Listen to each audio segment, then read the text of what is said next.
Bonjour, moi c'est Stéphane. Bonjour à toutes et à tous, moi je suis Christophe Morvan et effectivement on va vous présenter une solution Cluster Airgap. On va peut-être d'abord se présenter un tout petit peu. Donc moi je suis Christophe Morvan, j'ai le plaisir de travailler chez Outscale Dassault Systèmes. On est un cloud provider souverain. Je dirige une petite équipe d'architectes solutions et aujourd'hui je suis accompagné de Stéphane. Donc moi je suis donc architecte et on va dire je traite des use cases pour des clients qui veulent venir chez nous et je les accompagne quotidiennement pour qu'ils prennent en main notre plateforme et l'exploitent, on va dire jusqu'au bout, quoi.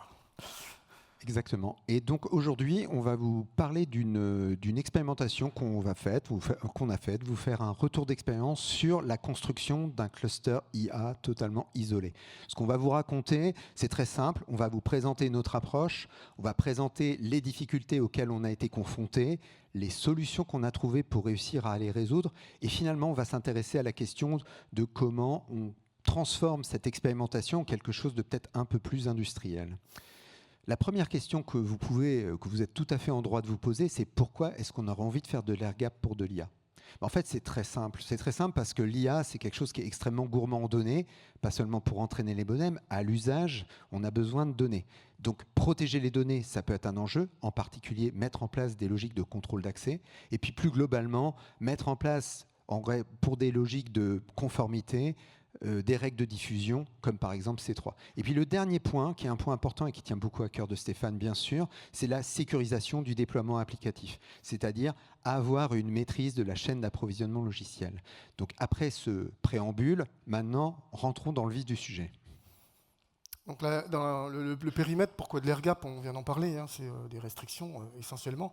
Et donc les règles qu'on s'est fixées, c'est aucun accès à Internet pour construire la plateforme. Vous allez me dire, mais comment tu fais rentrer les données? Donc il y aura une zone autorisée dans laquelle on va permettre aux données de rentrer, aux modèles, aux images, mais ces images seront contrôlées, scannées, et voilà. Et une fois qu'elles seront scannées, elles seront enregistrées dans une zone qui servira de zone d'import, quoi. Et donc aucun service cloud et bien sûr, puisqu'on utilisait essentiellement des images de conteneurs, on n'accepte aucune image qui n'a pas été signée à l'origine, quoi, et vérifiée. Et donc le succès, ça passe par beaucoup de process, des process qui sont écrits et bien sûr une discipline stricte. Ok, tout ça, on a parlé de discipline, on a parlé de contrôle strict, mais maintenant, elle ressemble à quoi cette plateforme? Comment elle est organisée en fait?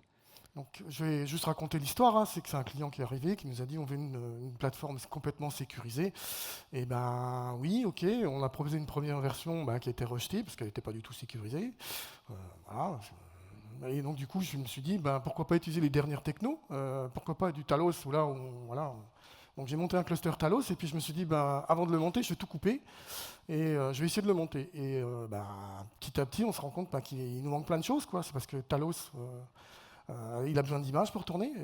Comment j'importe mes images? Comment je construis mon cluster pour qu'il puisse se provisionner rapidement? C'est toutes ces questions qui se lèvent, les drivers, voilà. Et puis bien sûr, autour de tout ça, c'est une plateforme qui doit vivre et on doit pouvoir stocker, signer et vérifier. Donc c'est toute la partie tooling qui tourne autour qui demande beaucoup de travail en fait. D'accord, donc tu nous as un peu expliqué Talos, mais finalement, pourquoi aller s'embêter avec Talos? Donc on va partir sur le principe du monde, c'est-à-dire tout simplement du moindre privilège, c'est-à-dire qu'on élimine tous les services inutiles. Parmi les plus connus, le SSH. Là, on a un cluster cube qui n'a aucune connexion SSH. Et tout se fait via API et tout se fait via des configurations déclaratives qui peuvent être appliquées et reproduites. Par contre, comme je l'ai dit juste avant, ça lève plein de problèmes. En fait, comme on n'a pas accès à Internet, il y a plein de choses qui n'arrivent pas, qui ne se chargent pas. Et donc du coup, voilà. Et j'en ai parlé juste avant. Hein, donc ça passe par du déclaratif, on applique et on déploie et c'est magique. Ça fonctionne au bout d'un moment. Donc, comment le monter? La première chose que je me suis dit, je vais créer mes propres images, ce qu'on appelle chez nous les OMI, hein, les images d'OS. Et donc dedans, je vais intégrer tout ce que je peux pour que le cluster il puisse démarrer de manière totalement déconnectée. Et donc du coup, au départ, je me suis dit, je vais le faire sans les drivers NVIDIA, parce que ça aussi, c'est un sujet. Hein. Quand on met à disposition 50 types de cartes NVIDIA différentes, il faut pouvoir les gérer de façon complètement... pour tous les modèles. Il faut qu'on puisse embarquer aussi tous les drivers au niveau stockage et load balancer. Donc voilà. Et puis bien sûr les images Talos. Et donc du coup, on part sur des classiques. Hein. On utilise Packer plus Ansible. Vous savez tous que j'ai un cœur Ansible. Hein. C'est mon dada depuis toujours. Et donc du coup, j'ai utilisé ce qu'on appelle chez nous un builder Packer qui s'appuie sur du BSU sur Ruget, qui est tout simplement, on prend une image d'OS classique dans laquelle on va jouer toute une règle de provisionnement sur un volume monté qui va servir ensuite pour faire tourner l'OS. Et donc du coup, je vais essayer de faire court, parce que là je vois que le temps tourne. Et donc du coup, on intègre tout ça, de l'image cache essentiellement, c'est-à-dire que quand on provisionne les VM, elles sont pratiquement, elles démarrent sans aucun besoin d'aller se connecter sur Internet. Tout passe par un cache qui est intégré dans l'image OMI, qui est au format OCI. D'accord. Et bien sûr, autour de tout ça, on a une config Talos. Pardon. Oui, config Talos. Et j'allais te lancer sur le problème du registry. Tu ne nous as pas encore parlé de registry. C'est le composant le plus indispensable, parce que c'est là qu'on va avoir notre source de vérité.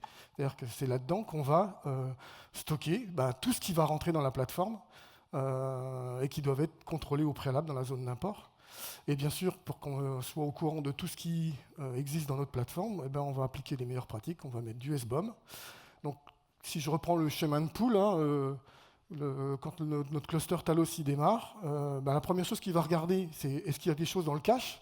Miracle, comme j'ai bien provisionné avant avec Packer, il va trouver les images avec tout ce qu'il faut pour qu'il démarre. Et ensuite, tout ce qu'il ne pourra pas trouver, il ira chercher dans la registry. En fait, ce que je voulais faire, c'est que le cluster il puisse démarrer le plus rapidement possible, voilà, et réduire les pools. Et bien sûr, si on n'a plus de registry, on est dans la merde. Ensuite, pour sécuriser tout ça, on applique tout.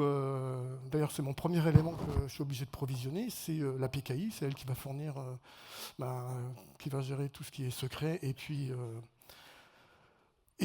certificat.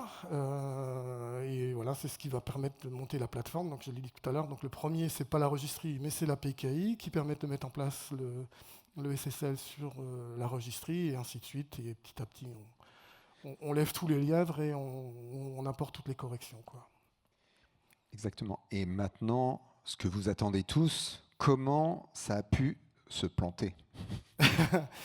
Comme je l'ai expliqué, c'est qu'on part de VM qui n'ont aucun accès, et donc du coup, ça démarre pas. Mince, comment je fais pour corriger tout ça? C'est là qu'on commence à fouiller un peu dans toutes les solutions et qu'on commence à construire une plateforme qui commence à avoir, on va dire, pas mal d'éléments. Donc, la première chose que j'ai levée pour les problèmes d'image Talos, sans les drivers, c'est l'image cache. Pour les chartl, il me faut une registry. Et comme j'ai dit, c'est ma zone de sûreté. Le chiffrement, j'ai mis une PKI interne, et voilà. Et puis après, plein de petits trucs. Quand la plateforme commence à vivre, voilà, il faut que ça puisse vivre. Et donc, le plus important, c'est quand même de fixer toutes les versions. C'est ça qui est essentiel au bon fonctionnement de cette super architecture. J'en parle juste après. C'est que, pour être vraiment, on va dire, avoir une plateforme vraiment sûre en termes de fonctionnement, c'est qu'on est obligé d'être très très strict sur le versionning et du coup de produire ce qu'on appelle des golden images, qui embarquent vraiment des choses qui sont bien établies comme ça, et ce qu'on va appeler finalement un bundle, Donc la difficulté, c'est pas de la maintenir, la plateforme, parce que moi j'adore monter des plateformes, je fais plein de labs, vous me connaissez, mais moi mon dada c'est vraiment de l'opérer, et donc du coup on va dire tout ce qui en termes d'opération, on va avoir bien sûr la fiabilité, ça c'est indéniable, même pour moi qui est un ancien, on va dire un ancien ops, je suis toujours un ops, j'adore les plateformes qui sont exploitables et qui sont maintenables dans le temps. C'est-à-dire que je ne vais pas m'amuser à intégrer des composants que je ne maîtrise pas ou parce qu'ils sont dans l'air du temps. Moi, j'aime bien m'appuyer sur des technos que je maîtrise. Et là, vous allez me dire, mais Talos, tu t'es fait un peu plaisir. Oui, je me suis fait plaisir. Et je dirais que j'ai beaucoup apprécié. Et que je pense que ça va devenir pour moi une solution. D'ailleurs, c'est la conclusion du talk, hein, c'est que cette déclinaison, on l'a faite sur de l'IA, mais ça pourrait être exploité pour plein d'autres cas d'usage, et ainsi de suite, quoi. Voilà.